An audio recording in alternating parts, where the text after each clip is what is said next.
വിഷമം അല്ലെങ്കിൽ ആകുലത. എന്താണ് വിഷമം? എന്തുകൊണ്ടാണ് വരുന്നത്? എങ്ങനെ അതിനെ മറികടക്കാം? ഞാൻ ഇന്ന് പ്രിഫർ ചെയ്യുന്ന ഒരു book how to stop worrying and start living, Dale കാർണേജിന്റെ ഒരു പുസ്തകമാണ്. സോ ഇതിൽ നിന്ന് കുറച്ച് ഭാഗങ്ങളെടുത്ത് ഞാൻ എൻ്റെതായ റിസർച്ച് ചെയ്യുന്ന കുറച്ച് ഭാഗങ്ങളെടുത്തിട്ടാണ് ഇന്ന് വീഡിയോ നിങ്ങളുടെ മുമ്പിൽ പ്രസന്റ് ചെയ്യുന്നത്. നമുക്ക് വീഡിയോയിലേക്ക് കിടക്കാം. ഒരു ചെറിയ ചോദ്യം ചോദിച്ചുകൊണ്ട് ഈ വീഡിയോയിലേക്ക് തുടങ്ങാം. നിങ്ങൾ എപ്പോഴെങ്കിലും രാത്രി കിടക്കാൻ പോയിട്ട് ഉറക്കം വരാതെ ഒരേ കാര്യം വീണ്ടും വീണ്ടും ചിന്തിച്ചിട്ടുണ്ടോ? ലൈക്ക്, ജോലി കിട്ടിയില്ലെങ്കിൽ, പരീക്ഷയിൽ തോറ്റാൽ, എനിക്ക് എന്തെങ്കിലും രോഗം വന്നാൽ എൻ്റെ ഭാവി എന്താകും? ഇങ്ങനെ ഒരുപാട് വാട്ടിഫ് ചോദ്യങ്ങൾ നമ്മുടെ മനസ്സിലൂടെ കടന്നു പോകാറുണ്ട്. പക്ഷെ ഒരു കാര്യം ശ്രദ്ധിച്ചിട്ടുണ്ടോ? വിഷമിക്കുന്നതുകൊണ്ട് പ്രശ്നങ്ങൾ പരിഹരിക്കപ്പെടുന്നില്ല. പകരം അത് നമ്മുടെ ഇന്നത്തെ സമാധാനവും സന്തോഷവും മാത്രം കവർന്നെടുക്കുകയാണ് ചെയ്യുന്നത്. എന്തുകൊണ്ടാണ് നമ്മൾ ഇത്രയധികം വിഷമിക്കുന്നത്? വിഷമം നമ്മുടെ ശരീരത്തെയും മനസ്സിനെയും എങ്ങനെ ബാധിക്കുന്നു? ഇപ്പോൾ ഡെയിൽ കാർണേജിൽ നിന്ന് ഒരു ടോപ്പിക്കാണ് what worry may do to you. പിന്നെ അദ്ദേഹം പറഞ്ഞ ഏറ്റവും ശക്തമായ മാർഗം ഏതാണ്? അവസാനമായി, നമുക്ക് ദിവസവും ചെയ്യാൻ കഴിയുന്ന ലളിതമായ പരിഹാരങ്ങൾ എന്തൊക്കെയാണ്? ഈ 5 ടോപ്പിക്കാണ് ഇന്ന് നമ്മളിവിടെ ചർച്ച ചെയ്യാൻ പോകുന്ന കാര്യം. അപ്പോൾ നമുക്ക് കാര്യത്തിലേക്ക് കിടക്കാം. Part 1, what is the cause of worry? ആദ്യം തന്നെ ഒരു കാര്യം മനസ്സിലാക്കണം. എന്താണ് വിഷമം? ലളിതമായി പറഞ്ഞാൽ, നമുക്ക് നിയന്ത്രിക്കാൻ കഴിയാത്ത കാര്യങ്ങളെക്കുറിച്ച് നമ്മുടെ മനസ്സ് ആവർത്തിച്ച് ചിന്തിക്കുന്ന അവസ്ഥയാണ് വിഷമം. എന്തുകൊണ്ടാണ് അത് ഉണ്ടാകുന്നത്? ജീവിത സാഹചര്യങ്ങൾ.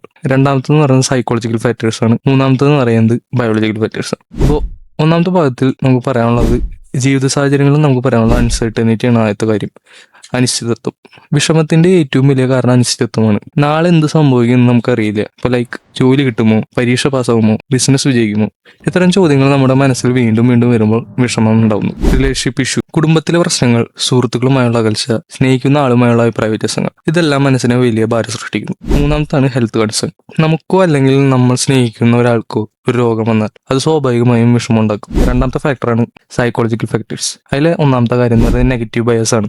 നെഗറ്റീവ് ബയസ് എന്ന് പറഞ്ഞു കഴിഞ്ഞാൽ, ചില ആളുകൾക്ക് എന്ത് സംഭവിച്ചാലും ആദ്യം മനസ്സിൽ വരുന്നത് മോശം കാര്യങ്ങളായിരിക്കും. ഉദാഹരണത്തിന്, ഒരു പക്ഷേ ഞാൻ പരാജയപ്പെട്ടാൽ, അല്ലെങ്കിൽ ഒരു പക്ഷേ അവർ എന്നെ ഇഷ്ടപ്പെട്ടില്ലെങ്കിൽ, ഒരു പക്ഷേ എല്ലാം തെറ്റിപ്പോയാൽ, ഇത്തരത്തിലുള്ള ചിന്തകൾ നമ്മളെ വിഷമത്തിലേക്ക് കൊണ്ടുപോകുന്നു. അടുത്താണ് പെർഫെക്ഷനിസം.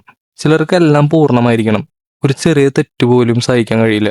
പിന്നെ അടുത്താണ് പാസ്റ്റ് ട്രോമ. മുൻപ് ജീവിതത്തിൽ ഉണ്ടായ മോശം അനുഭവങ്ങൾ, പരാജയങ്ങൾ വീണ്ടും സംഭവിക്കുമെന്ന ഭയം. പിന്നെ അടുത്ത ഭാഗമാണ് ബയോളജിക്കൽ ഫാക്ടേഴ്സ്. അപ്പോൾ എല്ലാ വിഷയവും ചിന്ത കൊണ്ട് മാത്രം വരുന്നതല്ല, ചിലപ്പോൾ ശരീരം കൊണ്ടും വരാം. അതിന് ഒന്നാമത്തെ ഉദാഹരണമാണ് ജനറ്റിക്സ്.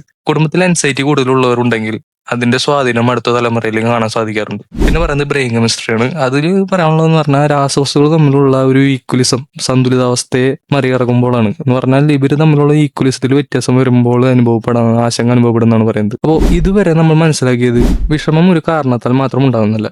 ജീവിത സാഹചര്യങ്ങൾ, നമ്മുടെ ചിന്താഗതി, ചിലപ്പോൾ ശരീരത്തിലെ മാറ്റങ്ങൾ, ഇവയെല്ലാം ചേർന്നാണ് വിഷമം ഉണ്ടാകുന്നത്. പക്ഷെ ഇത് നമ്മുടെ ജീവിതത്തെ എങ്ങനെ ബാധിക്കും? അതാണ് രണ്ടാം പാർട്ടിൽ പറയുന്നത്. What can worry cause? പലരും വിചാരിക്കുന്നത് വിഷമം മനസ്സിൽ മാത്രമുള്ള ഒരു പ്രശ്നമാണ്. പക്ഷെ അത് ശരിയല്ല. ദീർഘകാലം നീണ്ടു നിൽക്കുന്ന വിഷമം ശരീരത്തെയും മനസ്സിനെയും ബാധിക്കും. അത് 2 തരത്തിലാണ്: physical problems and mental problems എന്നിങ്ങനെ 2 തരമായിട്ട് തന്നെ തിരിച്ചിട്ടുണ്ട്. ഫിസിക്കൽ പ്രോബ്ലത്തിൽ വരുന്നതാണ് heart, digestive problem, muscle pain. അതുപോലെ തന്നെ മെന്റൽ പ്രോബ്ലത്തിൽ വരുന്നതാണ് insomnia, anxiety and depression, lack of concentration. ഒന്നൊന്നായി നമുക്ക് വിശദീകരിക്കാം. അതിൽ ഫിസിക്കൽ പ്രോബ്ലത്തിൽ വരുന്ന ഒന്നാമത്തെ കാര്യമാണ് ഹാർട്ട്. വിഷമം കൂടുതലാകുമ്പോൾ ഹൃദയമിടിപ്പ് കൂടാം, രക്തസമ്മർദ്ദം ഉയരാം, ദീർഘകാലം മാനസിക സമ്മർദ്ദം, ഹൃദ്രോഗ സാധ്യത വർദ്ധിക്കുന്നു. പിന്നെ ഡൈജസ്റ്റീവ് പ്രോബ്ലത്തിൽ വരുന്നത് പറഞ്ഞു കഴിഞ്ഞാൽ ഒരു ഉദാഹരണത്തിലൂടെ തന്നെ തുടങ്ങാം. ഇന്റർവ്യൂവിന് പോകുമ്പോൾ വയറ്റിൽ ഒരു അസ്വസ്ഥത തോന്നാറുണ്ടോ? അല്ലെങ്കിൽ എക്സാമിന് മുമ്പ് വിശപ്പില്ലാതാകുന്നുണ്ടോ? കാരണം വേറെ ഒന്നുമില്ല, നമ്മുടെ തലച്ചോറും വയറും തമ്മിൽ അടുത്ത ബന്ധമുണ്ട്. അടുത്ത പറയാനുള്ളതെന്ന് പറഞ്ഞാൽ മസിൽ പെയിൻ ആണ്. മസിൽ പെയിൻ എന്ന് പറഞ്ഞാൽ സ്ട്രെസ് കൂടുമ്പോൾ ശരീരത്തിലെ പേശികൾ മുറുകുന്നു. അതുകൊണ്ട് ചിലർക്ക് കഴുത്തുവേദന, തലവേദന, കൈകാലുകൾ വേദന ഇവ അനുഭവപ്പെടുന്നു. അടുത്ത പറയാനുള്ള ഭാഗം എന്ന് പറയുന്നത് മെന്റൽ പ്രോബ്ലംസിനെ പറ്റിയാണ്. അതിൽ മെന്റൽ പ്രോബ്ലംസിൽ ഒന്നാമത്തെ ഭാഗം എന്ന് പറയുന്നത് ഇൻസോംനിയ എന്ന് പറഞ്ഞ സിറ്റുവേഷൻ ആണ്. അസുഖം നമുക്ക് പറയാൻ പറ്റില്ല, ഒരു സിറ്റുവേഷൻ ആണ്. രാത്രി കിടന്നാൽ ശരീരം കിടക്കയിൽ, പക്ഷെ മനസ്സ് നാളെയിലേക്കാണ്. അങ്ങനെ ഉറക്കം നഷ്ടപ്പെടുന്നു. നമ്മൾ ഉറങ്ങാൻ കിടക്കുമ്പോൾ നമ്മുടെ ചിന്തകളെല്ലാം നാളെ എന്ത് ചെയ്യും എന്നുള്ളൊരു ഫാക്ടറിലേക്ക് മാറുന്നു. ഇപ്പൊ നമുക്ക് ഉറക്കം വരാത്തൊരു അവസ്ഥ വരുന്നുണ്ട്. അതിനാണ് ഇൻസോംനിയ എന്ന് പറയുന്നത്. പിന്നെ ആൻസൈറ്റി ആൻഡ് ഡിപ്രഷൻ. ദീർഘകാലം നിയന്ത്രിക്കാത്ത വിഷമം ചിലരിൽ ആൻസൈറ്റി ഡിസോർഡർ അല്ലെങ്കിൽ ഡിപ്രഷൻ ഉണ്ടാകാനുള്ള സാധ്യതയുണ്ട്. പിന്നെ പറയുന്നത് ലാക്ക് ഓഫ് കോൺസെൻട്രേഷൻ. വിഷമം കൂടുമ്പോൾ ശ്രദ്ധ കേന്ദ്രീകരിക്കാൻ ബുദ്ധിമുട്ടാകും, ചെറിയ തീരുമാനങ്ങൾ പോലും എടുക്കാൻ പ്രയാസമാകും. അപ്പോൾ ഇത്രയും പ്രശ്നങ്ങൾ ഉണ്ടാക്കുന്ന വിഷമത്തെ എങ്ങനെ നിയന്ത്രിക്കാം? അതിനെക്കുറിച്ച് ഡെയിൽ കാർണേജ് പറഞ്ഞ 3 നിയമങ്ങൾ നമുക്ക് നോക്കാം. Rule number 1, live in day tight compartments. അദ്ദേഹം പറഞ്ഞത് വേറൊന്നുമല്ല, ഇന്നത്തെ ദിവസം മാത്രം ജീവിക്കുക, നാളെക്കുറിച്ച് മുഴുവൻ ദിവസം ചിന്തിച്ച് ഇന്നത്തെ ദിവസം നശിപ്പിക്കരുത്. രണ്ടാമത്തെ റൂൾ പറയുന്നത് പറഞ്ഞു കഴിഞ്ഞാൽ, ബില്ലി സച്ച് കരിയർ പറഞ്ഞ 3 ഘട്ടങ്ങളാണ്. ഒന്നാമത്, ഏറ്റവും മോശമായ സാഹചര്യങ്ങൾ എന്താണെന്ന് സ്വയം ചിന്തിക്കുക. രണ്ടാമത്തെ കാര്യം, ആവശ്യമെങ്കിൽ അതിനെ മനസ്സിലാക്കാൻ അംഗീകരിക്കാനും ശ്രമിക്കുക. മൂന്നാമത്തെ കാര്യം, അതിനുശേഷം അതിലും നല്ല ഫലം നേടാൻ ശാന്തമായി പ്രവർത്തിക്കുക. ഏറ്റവും മോശമായ സാഹചര്യം എന്താണെന്ന് സ്വയം ചോദിക്കുക. നമ്മൾ തന്നെ അറിഞ്ഞിരിക്കുന്നത് നമ്മൾ എന്ത് സിറ്റുവേഷനിലാണ് നിൽക്കുന്നത് എന്നുള്ളത്. അതിൽ നിന്ന് നമുക്ക് ആവശ്യമെങ്കിൽ അതിനെ മനസ്സിലാക്കാൻ അംഗീകരിക്കാൻ ശ്രമിക്കും. നമുക്ക് എത്രത്തോളം പറ്റും എത്രത്തോളം പറ്റില്ല എന്നുള്ളത് നമുക്ക് ആ സിറ്റുവേഷൻ നമുക്ക് മനസ്സിലാക്കാൻ ശ്രമിക്കാൻ പറ്റും. അതിനുശേഷം നമ്മൾ സ്റ്റെപ്പുകൾ എടുക്കുക.